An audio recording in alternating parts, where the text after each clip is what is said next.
ایک علاقے میں ایک بابا جی کا انتقال ہو گیا۔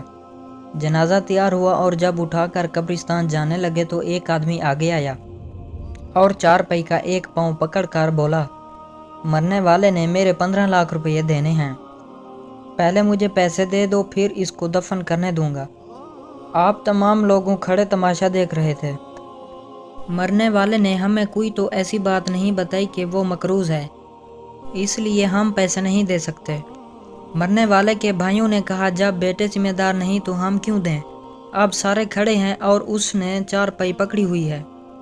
جب بات گھر کی عورتوں تک جا پہنچی، مرنے والے کی اکلوتی بیٹی نے جب یہ بات سنی تو فوراً اپنا سارا زیور اتارا اور اپنی ساری نقد رقم جمع کر کے اس آدمی کے لیے بھجوا دیں اور کہا، اللہ کے لیے یہ رقم اور زیور بیچ کر اس کی رقم رکھو اور میرے ابو کا جنازہ نہ روکو، میں مرنے سے پہلے سارا قرض ادا کر دوں گی، باقی رقم کا جلد بندوبست کروں گی۔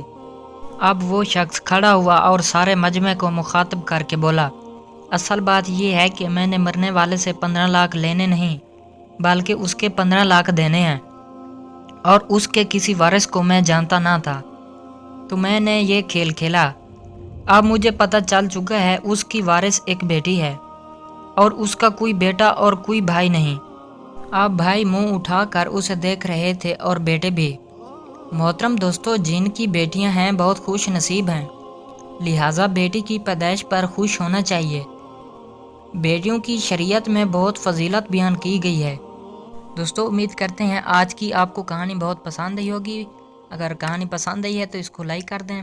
مزید اس طرح کی اسلامک کہانیاں دیکھنے اور سننے کے لیے ہمارے یوٹیوب چینل کو سبسکرائب ضرور کریں تاکہ آپ کو اس طرح کی مزید ویڈیوز فوری ملتی رہیں۔